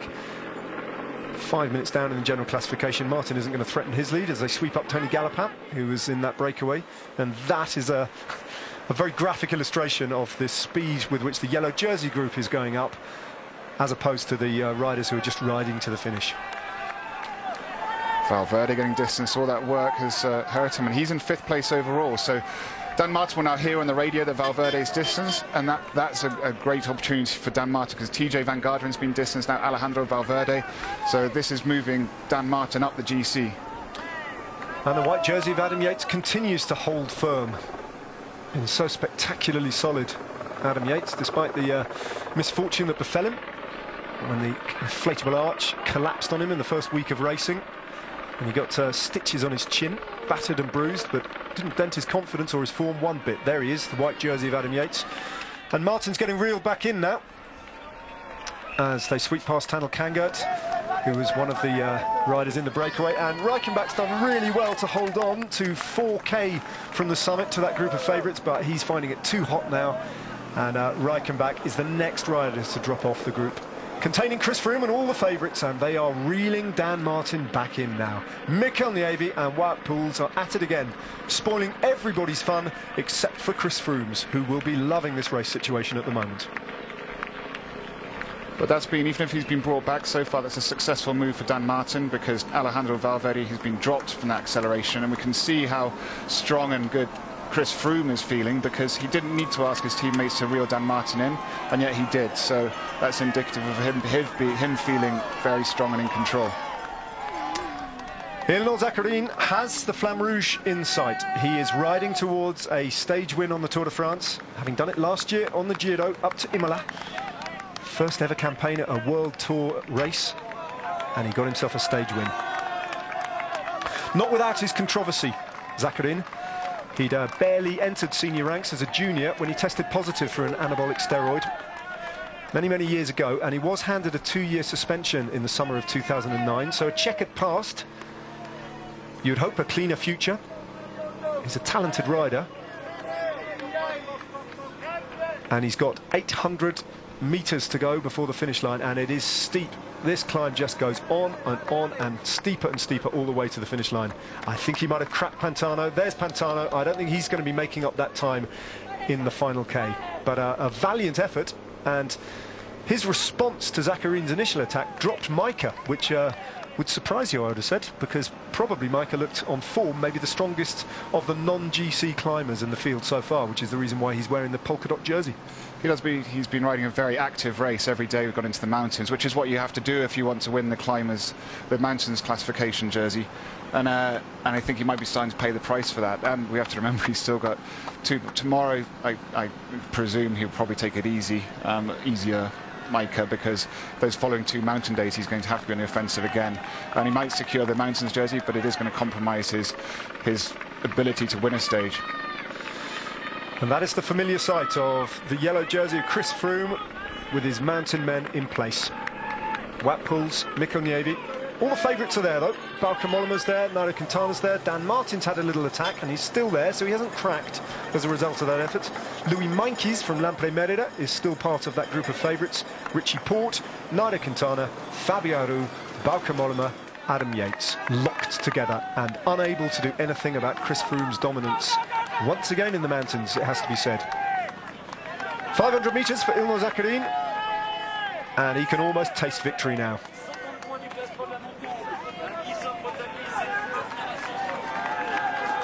Time not just yet. The greatest. He's thinking about zipping up and getting ready to show off his sponsors to the global television audience, as a good pro has to do, but the gradient doesn't allow for that. Yeah, he might have to stop on the line and do it up. Yeah. But he's going to have to do it up, surely. They get into trouble if they don't do it. Pendant swinging, the shades betraying the emotion that will definitely be lighting up his eyes as Ilnur Zakarin heads towards a victory on the Tour de France. He's been threatening to do this, and he's come to this race with no GC ambitions, in a support role, having competed and crashed out of the Giro d'Italia. He looked strong in that race, but descending is always his weakness, and that spelt the end of his campaign in the Giro d'Italia. He's about to be told to do his jersey up, probably, yeah. Do it up, Ilnur. You've got time. Surely he's got time. Pantano's nowhere in sight. Don't forget your professional duties. Well, it's victory for Russia on the Tour de France. A first victory for Katusha. Alexander Kristoff has come frighteningly close to claiming a win for them, and that's not an easy thing to do, what he's doing here. And he's struggling with the zip. He's got it done. He nearly came off his bike, but he's all in place now, and he can celebrate victory, Ilnur Zakarin. And it was a brilliant acceleration, a great response to get across to a very dangerous pairing. And when he got across to them, well, he left them both for dead.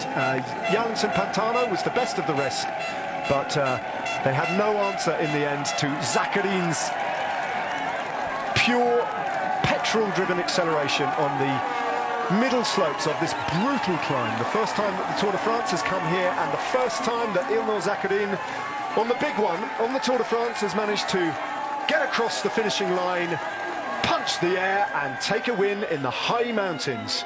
Zakarin, the winner of stage 17 up to Fino Emosson. What a valiant second place this is going to be, though. Yeah, and he looks like he's enjoying it as well. There's no frustration about not winning. This is another great big feather that he can put in his cap. What a wonderful Tour de France this is turning into for both IM Cycling and for this man in particular, Jallinson Pantano. Second place after his win on stage 15.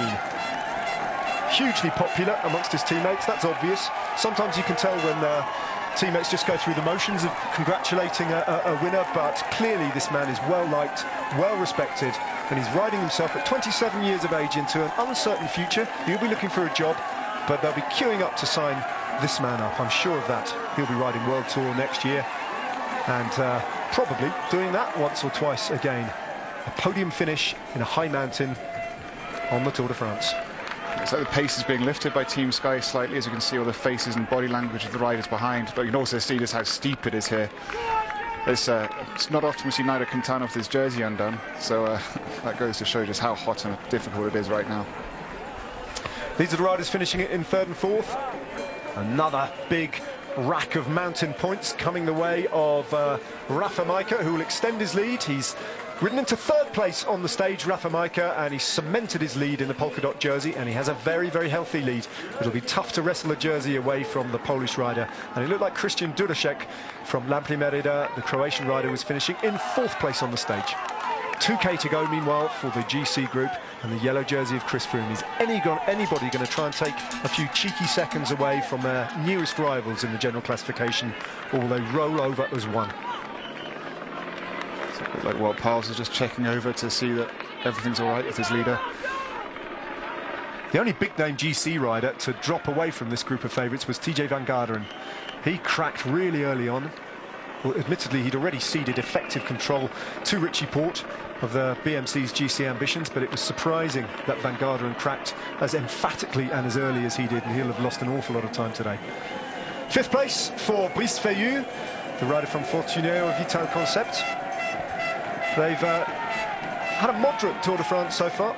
They're normally perennially attacking, but that's a good ride from Brice Feillu, and a glimpse of the form that led him to victory is Richie Porte, further down the road, decides to attack. So just under 2k to go, and it forces a reaction from Nairo Quintana, and the yellow jersey just rides within himself and allows these two to get a little bit of an advantage. That spells trouble for Joaquin Rodriguez, but Porte, who's looked very, very strong and is looking to make up time, 4:27 down in 7th place, is a danger for the podium places at this point.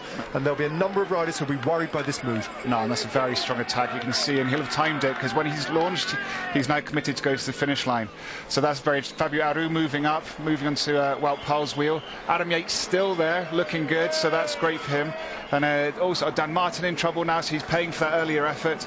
Oh, that's not so good for him. But so we're seeing top 10s getting shaken around a bit now with Valverde out, and Aru goes now. So now for the first time we're seeing these riders actually go. Yeah, it's just a slight sign as well that Bauke Mollema is struggling. You can't even see him in that shot. He's at the back of that group. Adam Yates looks absolutely comfortable on the wheel of Nairo Quintana, but Mollema, yeah, absolutely, Mollema is falling away. The man in 2nd place, and now Froome responds. So Froome goes, Quintana responds. That's put Adam Yates into a little bit of trouble, but a much better reaction from Nairo Quintana. He's on his own now, Chris Froome, and he's trying to reel in Richie Porte.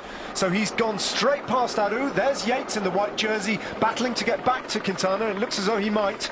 Well, Pals is still there. I thought he was on his own, but Pals is still there. Aru hasn't been able to react to those things. Adam Yates chipping away with Louis Meintjes, but look at Richie Porte go. He's the one that's forcing all this damage. But Wout Poels is so strong, he's going to bring it back himself. It's a good day for Richie Porte, and he still looks like he's got a bit left. They haven't even got to the Flamme Rouge. They've still got a kilometre of steep climbing to go. And on a bad Chris Froome's going again. Chris Froome's going again. So Nairo Quintana's Wout Poels did one final effort, and now Chris Froome's moving up to his old teammate Richie Porte. Well, this is what everybody with podium ambitions and GC ambitions feared might happen today, that Chris Froome would take his opportunity to reel everyone in, to put more time into his lead. Only Richie Porte now is ahead of him in terms of the GC riders on the road on the way up to the finish today. And this is another big statement from Team Sky and from Chris Froome, who's hurting Nairo Quintana, Romain Bardet, Adam Yates now in a bit of trouble, Fabio Aru bobbing, ducking and diving. It's a bad day for Quintana again. Wout Poels can just sit up, his job's done. Meintjes riding very well, but Aru's losing time, and Richie Porte has just been reeled in by his old training partner and friend and teammate Chris Froome, who's just going to sit on now. Well, Adam Yates is still in a safe position because there's only one rider in front who's behind him, and that's Richie Porte, who's 2 minutes behind him. But contrary to that, he's got Bauke Mollema, who's in 2nd place, who has now been dropped, and Adam Yates is only 5th, I think it's just under 1 minute behind him. So now this could be a very interesting move for Adam Yates if he can just keep pushing this to the line, and Bauke Mollema is in trouble.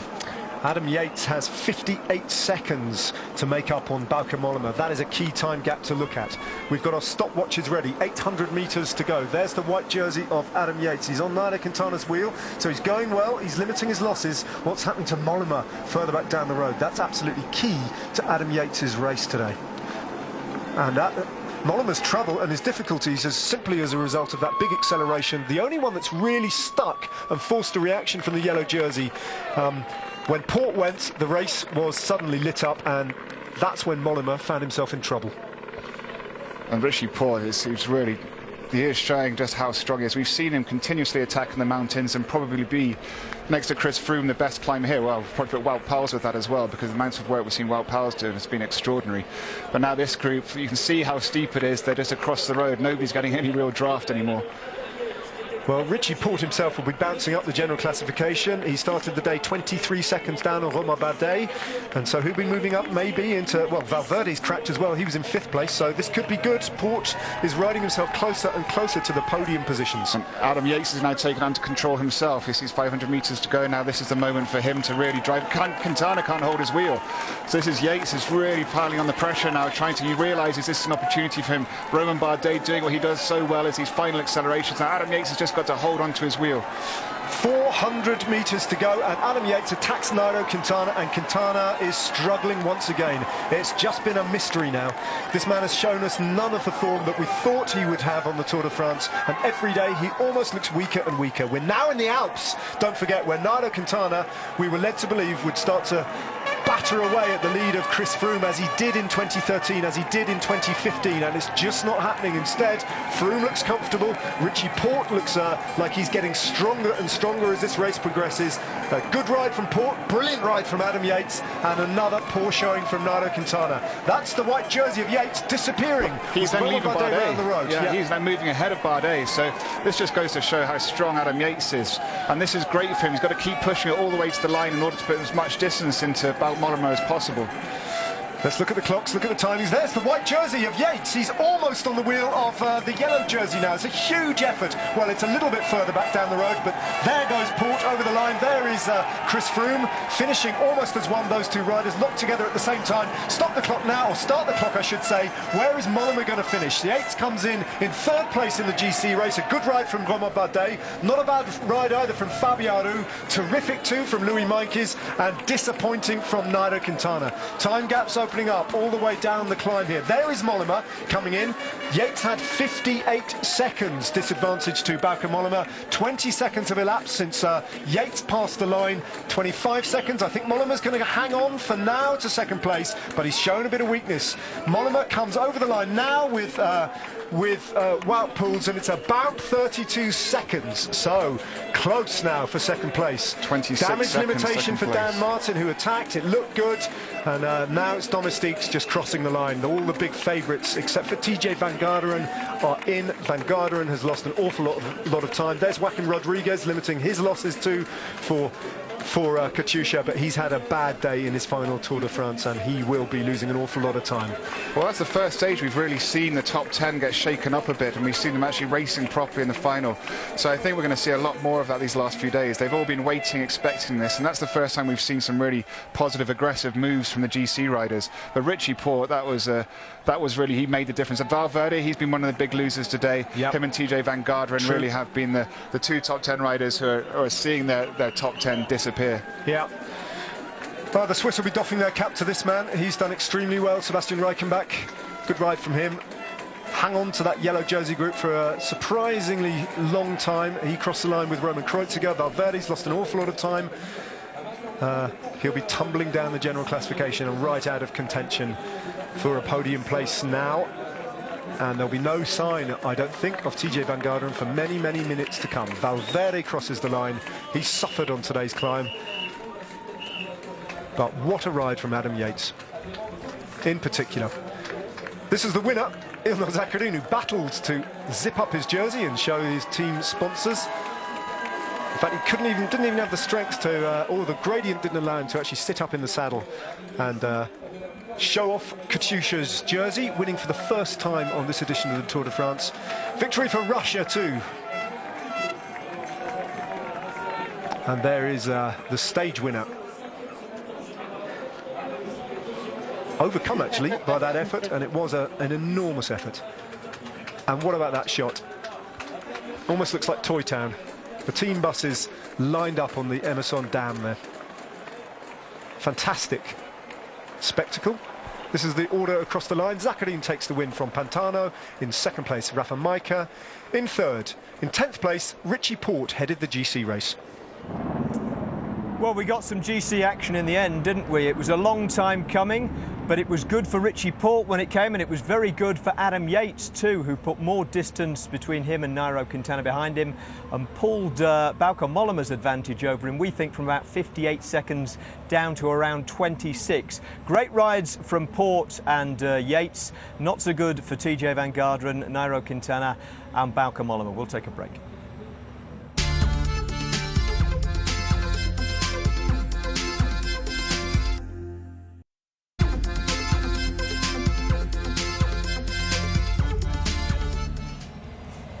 Now, two stories today, as there often are on mountain stages. The first one involving that man, Ilnur Zakarin, riding away from Rafa Majka and from Jarlinson Pantano, nearly falling off his bike as he struggled to zip up his jersey to show off his sponsor. And behind the GC race, Richie Porte finally, belatedly kicked it off in the last couple of kilometres. Chris Froome eventually went after him, and those two crossed the line together. Behind them, Adam Yates distanced Nairo Quintana. Quintana, one of the big losers today, not the only one by any means. but we should see him in a moment shaking his head.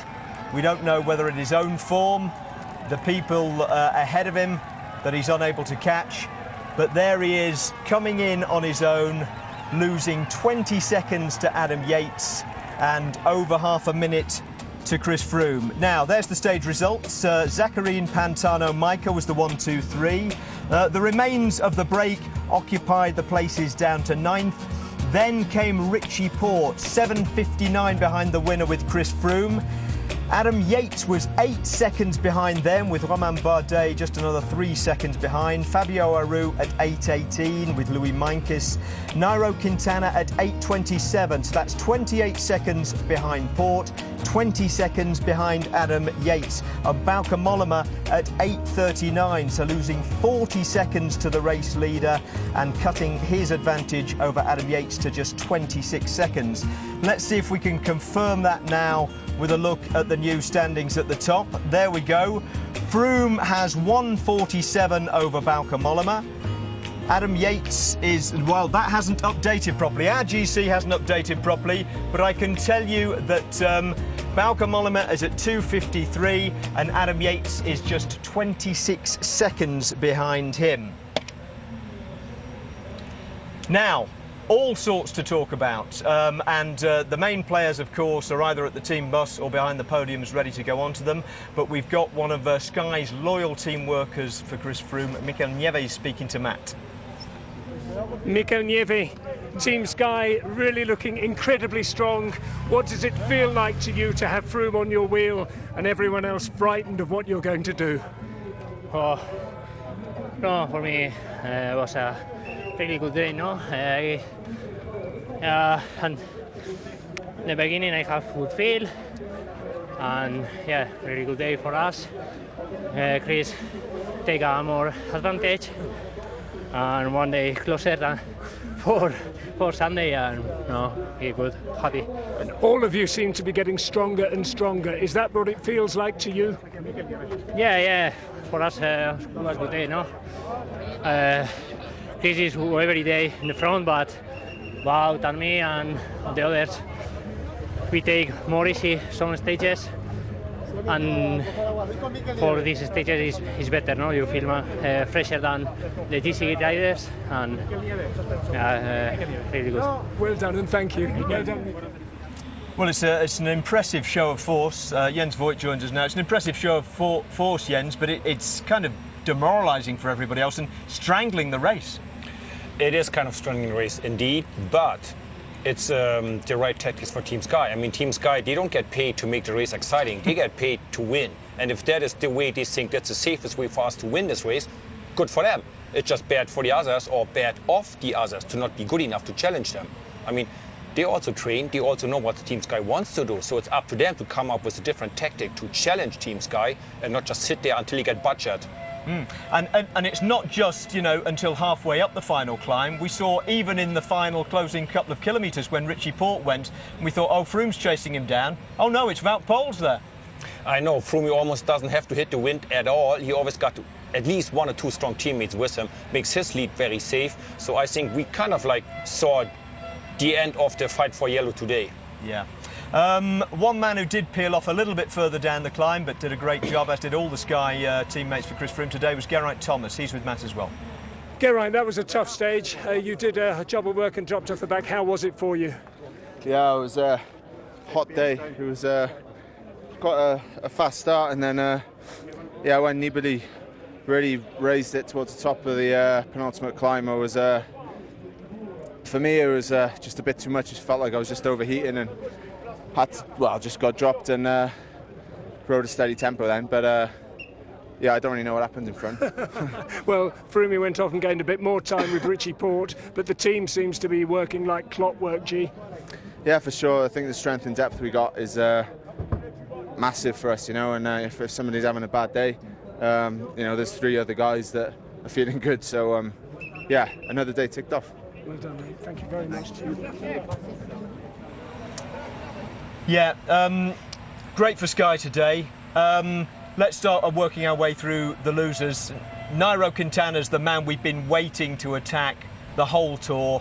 He evidently can't, sadly for him. I guess it's obvious that he doesn't have the legs today to challenge Chris Froome, let alone fighting for his own position, to keeping his own decision. His teammate Valverde, who went all in to make the race harder for him early in the climb, lost even more time, so he might even be slipped out of the top 10. So there's a few changes. Tietje van Garderen might be out of top 10. There's a few changes. We're still waiting for the update on the correct overall classifications, but it seems like there has been some changes. But surely Richie Porte moved up a lot of places. Yeah. OK. We will take a quick break. When we come back, we'll have the presentations and another look at the GC for you.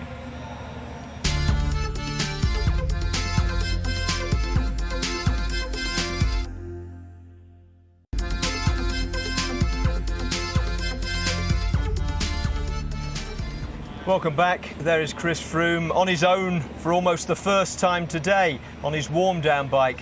Climbing off it, walking off, I think that's to the dope control caravan, I'm not sure. So he'll be heading up to the presentation podium pretty soon.